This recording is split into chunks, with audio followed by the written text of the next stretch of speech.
कामया के जादू डारे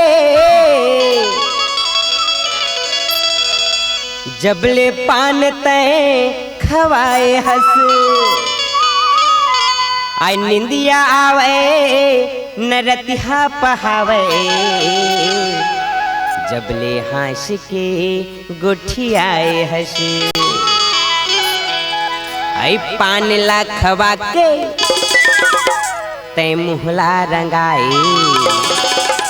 अरे कामुहनी डारे टूरी नशमोला छाए कामुहनी डारे टूरी नशमोला छाए पान ला खवा के तय मुहला रंगाए पान ला खवा के तय मुहला रंगाए अरे कामुहनी डारे टूरी नशमोला छाए कामुहनी डारे टूरी नशमोला छाए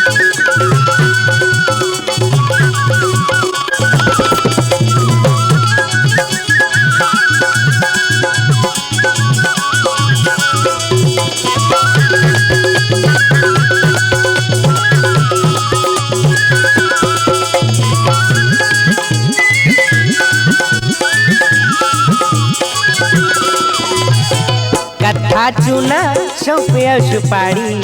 64 रिमझिम के नशा लागे भारी कथा चूना सौंपिया सुपारी 64 रिमझिम के नशा लागे भारी 64 रिमझिम के नशा लागे भारी आई तीर माँ बुला के तय मुहला मुस्काए अरे कामुहनी डारे टूरी नशमोला छाए कामुहनी डारे टूरी नशमोला छाए पान ला खवा के तय मुहला रंगाए पान ला खवा के तय मुहला रंगाए अरे कामुहनी डारे टूरी नशमोला छाए कामुहनी डारे टूरी नशमोला छाए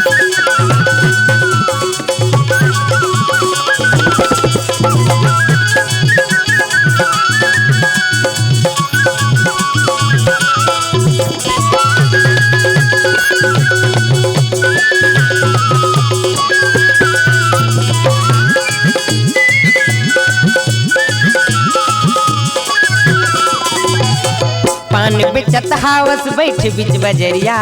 तीर चलाए टूरी मार के नजरिया पान बेचत हावस बैठ बिच बजरिया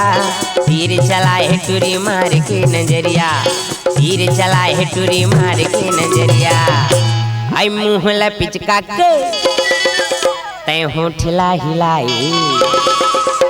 अरे कामुहनी डारे टूरी नशमोला छाए कामुहनी डारे टूरी नशमोला छाए पान ला खवा के तय मुहला रंगाए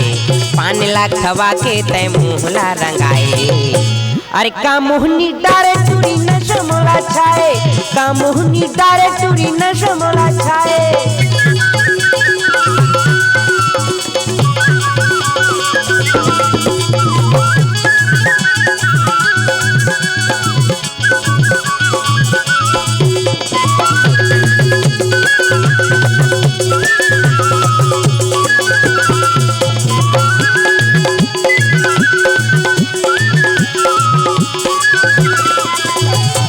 संझा बिहनिया बैठ रही थो ठेला में ठोकिन गोठिया लेते कह के अकेला में संझा बिहनिया बैठ रही थो ठेला में ठोकिन गोठिया लेते कह के अकेला में ठोकिन गोठिया लेते कह के अकेला में आई कलपते जीवराला काबर तरसाए अरे कामुहनी डारे टूरी नशमोला छाए कामुहनी डारे टूरी नशमोला छाए पान ला खवा के तय मुहला रंगाए पान ला खवा के तय मुहला रंगाए अरे कामुहनी डारे टूरी नशमोला छाए कामुहनी डारे टूरी नशमोला छाए ओ नशमोला छाए ओ नशमोला